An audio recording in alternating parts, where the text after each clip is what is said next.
Hey everyone, welcome back to the Critic-Verse. Today we're taking our first look at Power, Book 4, Force, the Tommy-centric Power spinoff, with Episode 1, titled Tommy's Back.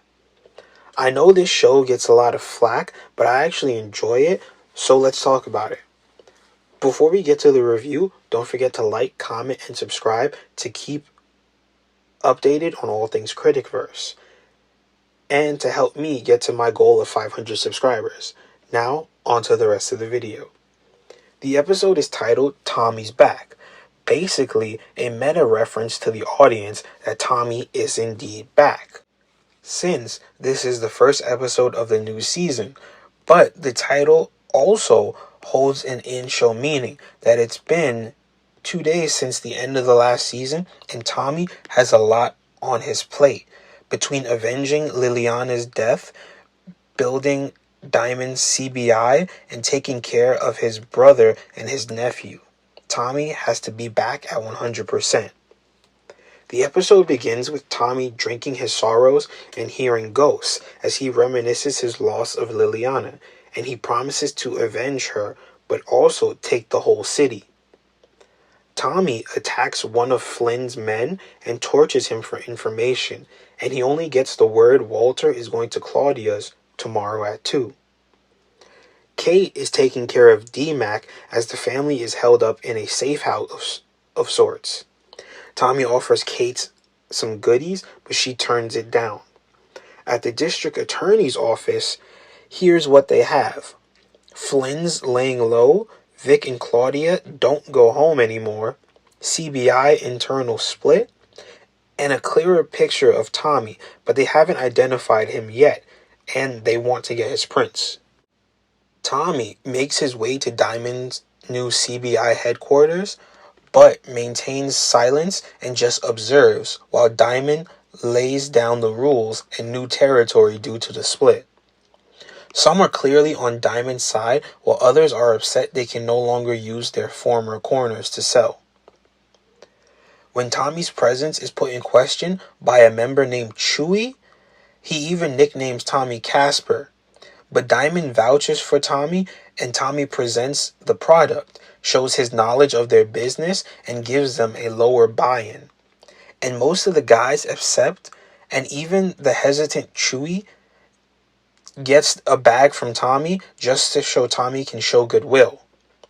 Meanwhile, Jenard is also holding his own meetup and asked by one of his guys why he's sweating everybody, and he says they're low on product, block, and bodies, and they might not be able to afford a re-up. And he's concerned about how Miguel is going to react.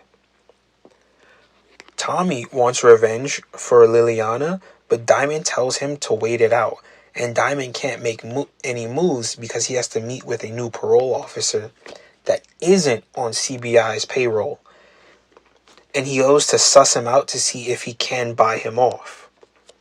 Diamond mentions a meet with Garcia for a re-up, and Tommy wants in, but Diamond says he doesn't know him, which is exactly why Tommy wants to meet him. Kind of a no-brainer. A representative from Dublin talks about the men that they sent last season that never came back, and that they're owed compensation. He writes down a price which he considers a price of peace, and that the price will come due at the end of the month. Vic is still drowning his sorrows for Gloria, ignoring his father, wanting him to pay for her death. Then Diamond's PO meeting goes as expected. His new PO is kind of a dick, and then says with any slip-up, his probation will be revoked. Tommy sets up to shoot Walter, only for his bodyguard to step in the way, which really pisses Tommy off. Walter comes to see his children and make peace, even tries to rationalize Gloria's death, and tells his kids Dublin has been taken care of. But Claudia is still concerned about Tommy, saying they need to take him out before he figures out she killed Liliana. Vic is furious with Walter, but Claudia believes she and Vic should partner up, since she'll have Dahlia back up and running, and Vic says no secrets between them, and Claudia agrees. But working with siblings, what could go wrong? Tommy takes his brother to an old bar that it turns out Tommy bought for him to replace the business that he lost last season. Even calls that place a money pit. But he does propose that D-Mac and Kate could work there, making it a family business. Meanwhile, the DA's people pull up to grab a print from Tommy's car. Claudia has the dock set up in an old warehouse, and it's pretty messed up that she's holding her hostage, and she offers to give her the composition of Dahlia to let her go. But Claudia threatens her that she needs her there, which you'd think she'd be a little bit nicer to someone that she needs to make this work. Jenard goes to meet with Chewie, but Jenard comes to offer him a new deal. 5 less than what he's paying Diamond, and an extra 10% on anything he moves. And Chewie takes the deal. Jenard then goes to meet with the Connect, who is in the middle of torturing a man. Jenard says, unfortunately, they'll be a little light with the re-up, but Miguel doesn't take this lightly and says to Jenard that they'll have it by Friday, or else Jenard will be the one that he's torturing next. Jenard goes to Claudia to offer her partnership, but he gets turned down, and she tells him to see his way out, which sort of pisses him off, as can be expected. Diamond and Tommy go to see the Connect, and it's actually the same guy Jenard met with, Miguel Garcia, who isn't happy he brought a new face, and Tommy is told to wait in the back. While in the back, a woman comes through the back door taking food from the fridge. While Tommy tries to lay on the charm, Diamond gets her out of the room while warning Tommy to stay away from Miguel's sister. Because, Tommy just has awful taste in women. Tommy and Diamond discuss future plans, to which Tommy doesn't want to be good with the Connect. He wants to be the Connect, which Diamond points out, meaning they have to get rid of Miguel and the Serbs. To which Tommy says, Chicago is a violent city. Next, Vic informs Claudia that the Dahlia recipe is up online, and he thinks that Claudia did it and tells her to figure out what happened and that their partnership is already on thin ice. Tommy talks with D-Mac, and D-Mac brings up a new age way of dealing and offers to set it up for him as long as because he wants in, just because he's sitting home nursing his gunshot wound. Claudia, in a rage, confronts and kills the doc because everyone can make Dahlia, so that makes Dahlia worthless now because everyone can get it. So that means she has of no use for the doc and just ends up killing her. Tommy passes Maria waiting for the bus and is surprised that she doesn't know how to drive. She's going to work. Turns out she's a nurse that works at Tillman Hospital. He offers to teach her how to drive, but she thinks his chances of survival are low, and she doesn't want any part of her brother's business, and advises Tommy to do the same, and still turns down his offer to take her to work. Tommy meets up with Diamond, and business is good, thanks to D-Mac's e-dealing. But then the Serbs pull up and tell them that this area is theirs, and Jenard promised it to them, even though he didn't own it. But Tommy gets a call and he rushes to the hospital. D-Mac's wound is infected, and Tommy goes full Karen, getting Maria's attention, who turns out she works there, and gets D-Mac a bed. Mirkovich works over Jenard for promising streets he didn't own, but Jenard promises that he can make it right and get rid of Tommy, which is a pretty tall order.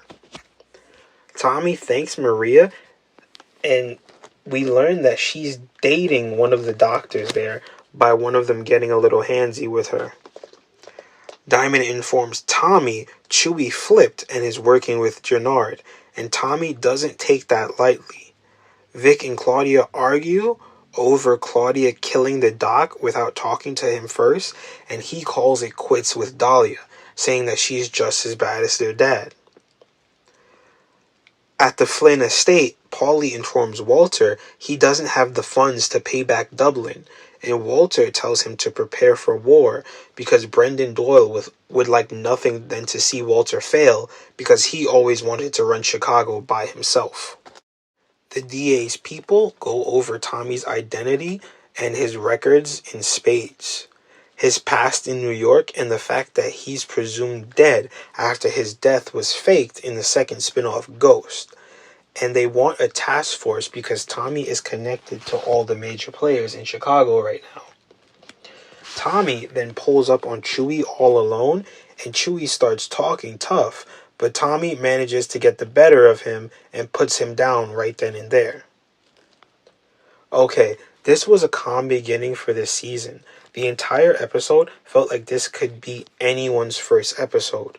The only thing you'll miss is who is Liliana and who's Gloria. But after that, you could watch this episode without having even seen the first season and wouldn't miss a beat. A couple of things I want to talk about. Kate seems to be a good grandmother, not just to D-Mac, but even Tariq from her scene in Ghost Season 3. It also seems like Kate may be experiencing withdrawal because she's not using anymore, trying to be better for JP and D-Mac. But also, it seems like the show is trying to force mentions of Ghost at every chance they get, like they can't let go of James St. Patrick. And a character from last season seemingly isn't returning, as the woman that Diamond was hooking up with, the reporter, Adrian, just sends Diamond a breakup over text. I guess the actress couldn't return, but I'm not so sure. Tommy purchases a new bar for JP as his place of business, no longer using the place from last season, but this place looks just like Gloria's bar from last season. Correct me if I'm wrong in the comments, but I think it is. And it also seems like the show is done with the designer drug Dahlia, at least for the time being, getting rid of the doc and leaking the recipe online. So it seems like that storyline is put on the back burner. The thing about Force is that it's so disconnected from the original Power, while only involving Tommy and a bunch of new people, that I think that's why everyone has such a problem with the show. Or maybe it's just not picking their interest like Power and even Ghost did. But I actually can't wait to see where this show goes. Thanks for joining me in the Critic-Verse. See you next time.